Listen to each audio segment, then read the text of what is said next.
Welcome to ভিক্ট education. আমি তোমাদের Somnath sir. আজকে আমরা এনটিপিসি আন্ডার গ্র্যাজুয়েট 8 মে ফার্স্ট শিফটের যে প্রশ্ন, সেই 8 মে ফার্স্ট শিফটের প্রশ্নাবলী নিয়ে আলোচনা করব। গতকাল ক্লাসে আমি দেখিয়েছি। একটা কথা সামারি বলবো, যারা পড়ে যাচ্ছ, পড়াশোনা করেছো, তাদের ভালো এক্সাম হবে, চিন্তা করার দরকার নেই, কারণ প্রশ্নের মান মোটামুটি সহজভাবেই রয়েছে, ফলে তোমরা ভালো অ্যাটেম্প্ট করতে পারবে। তো দেখে নেবো আজকের ব্যাপার স্যাপার। আমি খুব সুন্দর করে পিডিএফটা সাজিয়েছি, টেলিগ্রামেও দিয়ে দেবো, তোমরা টেলিগ্রাম থেকে ডাউনলোড করে নিও, ঠিক আছে? তাও আমি বলে দিচ্ছি।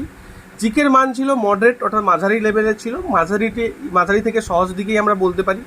কারেন্ট অ্যাফেয়ার্স থেকে প্রায় 15 থেকে 20টা প্রশ্ন এসছে, যার মধ্যে 2025 সালের কারেন্ট অ্যাফেয়ার্স কিন্তু সব থেকে বেশি আসছে। মানে 2026-এর যে কারেন্ট অ্যাফেয়ার্স, সেটা কিন্তু তুলনামূলক কম ছিল, ঠিক আছে? যেমন 2025 সালে বিসিসিআই চেয়ারম্যান, শান্তি চুক্তি আয়োজক, এগুলো বেশি প্রশ্ন ছিল।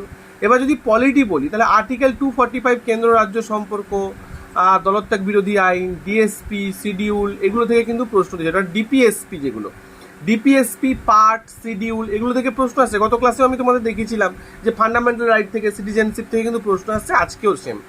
ইতিহাসে দেখো, সিন্ধু সভ্যতা লোথাল থেকে প্রশ্ন আসছে, অর্থাৎ সিন্ধু সভ্যতা হরপ্পা সভ্যতা থেকে প্রশ্ন আসছে। মডার্ন থেকে যে বিদ্রোহগুলো আসছে, সেখান থেকে কিন্তু প্রশ্ন এসেছে, ঠিক আছে?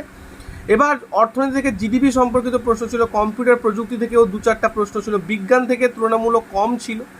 আমরা জানি যে এনটিপিসি পরীক্ষাতে বিজ্ঞান থেকে অনেকটা কম থেকে থাকে, তো সেখানে সাউন্ডের কিছু আর কি প্রশ্ন ছিল, ঠিক আছে? সাউন্ডের একটা প্রশ্ন সেখানে আমরা দেখতে পেয়েছি।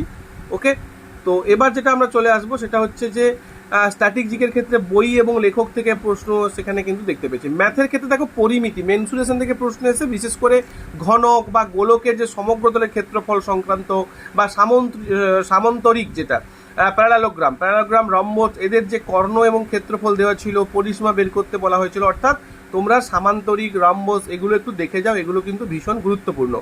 এছাড়াও নাম্বার সিস্টেম, অনুপাত সমানুপাত, গড়, সরল চক্রবৃদ্ধি সুদ, সরল এবং চক্রবৃদ্ধি সুদ, ডিসকাউন্ট, সময় দূরত্ব বেগ, বয়স সংক্রান্ত, ত্রিগ্নোমেট্রি, বীজগণিত, অংশীদারি কারবার, শতকরা, পরিসংখ্যান, এগুলো থেকে প্রশ্ন এসছে। এছাড়াও সময় কার্য, নল চৌবাচ্চা। অর্থাৎ আমরা যদি বলি যে পরিসংখ্যান থেকে কিন্তু কোনো রকম কোনো প্রশ্ন আসেনি, এটা মনে রাখবে। মিন মিডিয়ান মোড থেকে কিন্তু কোনো প্রশ্ন আসেনি, এবং জিওমেট্রি থেকেও তেমন কোনো প্রশ্ন আসেনি। প্রশ্ন এসেছে কিন্তু পরিমিতি বা মেনসুরেশন থেকে। দেখো, আমি আবারও বলবো, তার মানে এই নয় যে জিওমেট্রি পড়বে না। এছাড়া রিজনিং থেকে কিন্তু যে কনসোনেন্ট, ভাওয়েল কনসোনেন্ট টাইপগুলো, সিটিং অ্যারেঞ্জমেন্ট, নাম্বার সিরিজ এবং অন্যান্য ডিকোডিং, পাজল, কোডিং, ডিকোডিং, এগুলো এসছে। তো ওভারঅল একটাই কথা বলবো, ওভারঅল প্রশ্নের মান সহজ ছিল, প্রত্যেকে পারার মতো ছিল। দেখা যাক সেকেন্ড শিফট এবং থার্ড শিফটে কী হয়। Thank you. অবশ্যই সাবস্ক্রাইব করবে ভিক্ট এডুকেশনকে।